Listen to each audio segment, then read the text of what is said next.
Hi, I'm Steve Smith with another Cincinnati Bell app update.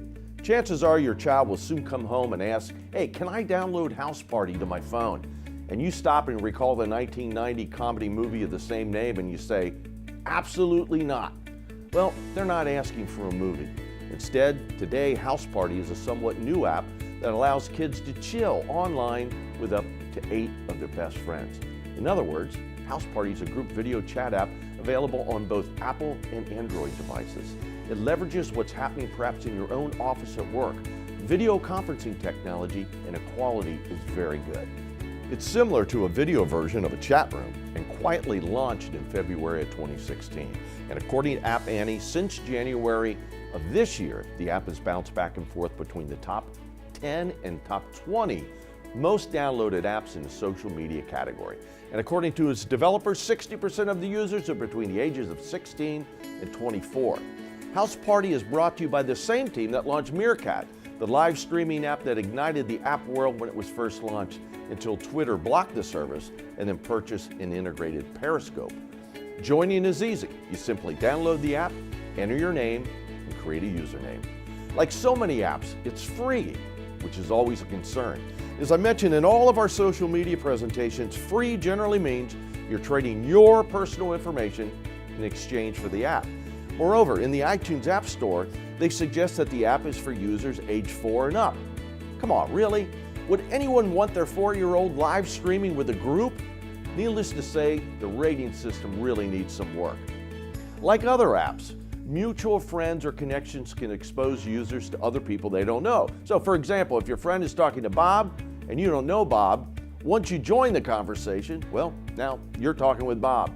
In fairness, the app does give you the option to lock your conversation. So just like home, it's a good idea to keep your doors locked if you don't want someone walking in on you.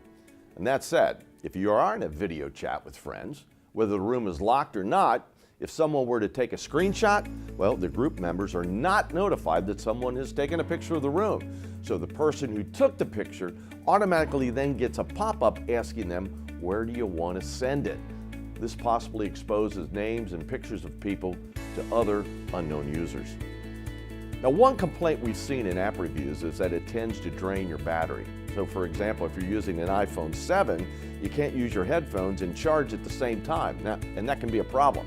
Additionally, you really need a large data plan or at least have Wi-Fi to use this app since video tends to be a data hog. Generally, no app is created for bad purposes.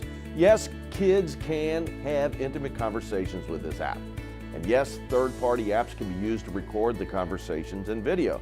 And yes, both of these should be a concern.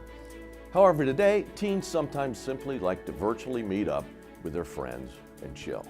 And there's nothing wrong with that if it's used in moderation. However, recently Pew Research indicated that teens hanging out in person has really dropped significantly over the past few years, and technology is likely to blame. Teens often don't see a difference between meeting in person or meeting online, and this is a subject for a whole other video. The concern, of course, is that some teens are losing their ability to communicate in person and have healthy personal relationships. However, this is a great app for homework and tutoring. It's great for people in business to collaborate regardless of each user's location, and it allows large families to better communicate across multiple locations, as well as any other use where multiple people need to see and hear each other to better communicate. As mentioned earlier, my concern with all apps is privacy. So let's take a quick look at what you or your child are giving up when you download Houseparty. Well, the developers tell us that the terms are always evolving and they can change without necessarily telling you before or after the fact. You give the developer royalty-free rights to use your content across the world and on all other media. This includes your pictures, video, and or text messages. The developer collects information about your device's identifier and how you actually use the app. Your personally identifiable information is considered a business asset to the developer. So if the company is sold or goes out of business, this information can be sold to a third party. And although this app is rated for children 4 and up, it is actually meant for users 13 and over. They do not knowingly collect personal information of anyone under the age of 13. If they do, they will delete the information and delete the child's account. Why is this important? Because the COPPA Act in the U.S. does not allow recording and tracking of users under the age of 13, but if you're 13 or older, it's legal. Now keep in mind, these terms are similar to many apps that you download. However, most people don't take the time to read them. So, what are my ratings? I give the app a thumbs up for creativity and efficiency, a thumbs up for its simple design, a thumbs up for its other multiple uses, but a thumbs down for privacy. Now, my last rating on privacy is somewhat unfair because most apps would get a thumbs down for privacy since the business model for almost every free app is selling your personal private information. Just take a look at Instagram's privacy policy.